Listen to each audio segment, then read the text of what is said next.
Hi, this is Mike Graham live at SES San Francisco, and with me is our keynote speaker from this morning, Patrick Thomas. Patrick, great job this morning. Thanks for joining us. Thank you very much. It was great to be here. We really had a good time.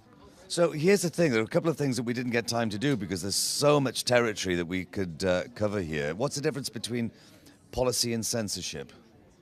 Well, that's a great question. Anytime that you have to remove content, you could argue that on some level you're censoring.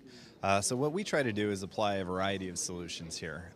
Like I mentioned in my talk, for our core web results, we try not to take anything out unless we really absolutely have to. And there are some instances where we do that, like spam, if we get a DMCA request that's valid, certain images having to do with child abuse, things like that. Our other policies, a lot of them are targeted at our search features, so helping people get things they want more quickly, but also not offending them in the process. So that's where we do a lot of our heaviest sort of policy thinking, and we try to keep the index as comprehensive as we can, so we can sort of thread that needle. So I asked you earlier on the stage and then forgot to actually do the question when we got to the end of the session. Your job. Are you nuts? Why did you take this job? I mean, I have a job where, like I said before, the toughest decision I make is what shoes am I going to wear today, and you're thinking like, what's the globe going to see on Google today? But, in the course of time that you've been there, what do you think the toughest call is that you've had so far? Yeah, so that's a great question. And for me, I sort of alluded to this in the talk, but it's always hate speech. Hate speech is very difficult to define. I think people have different thresholds for it. And so there are questions about, people treat search engines, I think, very candidly. You'll ask questions to a search engine that you might not even ask to your friends or family. And so we want to reflect that. So questions that are asking about people or groups of people, do we classify some of those that might be potentially offensive as hate speech?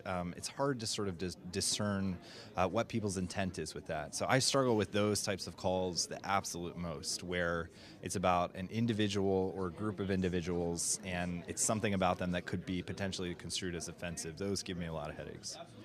So what about when you get feedback from, general Google users? You have to sit and make that decision, and you might be going, I think this is the right decision, and then sitting there with 100 emails saying it should be the other way around. Yeah, that happens a lot. These are issues where people feel very strongly, and I think rightly so. I mean, these get right to the core of our society and the way that we think. So it's not surprising, that people will have different opinions. We do the best that we can, kind of per the principles that we talked about during the talk.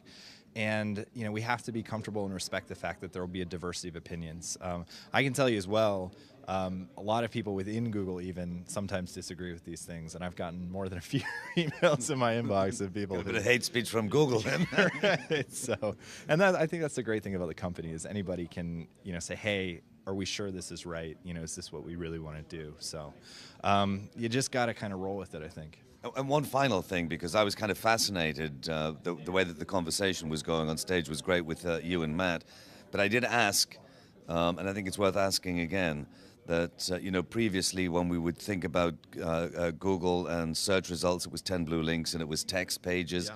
Then after universal search and then knowledge graph and all of these things. So now when I do a search, you're pulling in all of this information from everywhere. It could be a video, it could be text, it could be a PDF document, it could be anything. And you do actually make different policy decisions on whether I should, with that particular query, should I see a video, should I see a... Yeah. Yeah, and that does happen. Anything past our core search results where we're adding additional content, we want to be extra sure about what we push to make sure that it's not offensive to people. We try to keep that level of curation very minimal, so talking about the sort of big three buckets that I mentioned, hate speech, explicit content, and violent content. And past that, we really just want to be as comprehensive as we can. And I think this is going to get even more important because, as we move toward more and more stuff that we can do with the knowledge graph, as people get more information from that, that needs to be comprehensive. So we really have to think about that carefully, and that almost bridges our sort of traditional policy thinking divide between search results and search features. So that's something that will definitely give us some interesting issues, I'm sure, in the future. So I'll let you go back to work, and you can think for the rest of the day, porn, propaganda, what's it going to be? And I'll think, what am I going to have for lunch? You know, that's it. Patrick, thanks so much. Thank you very much.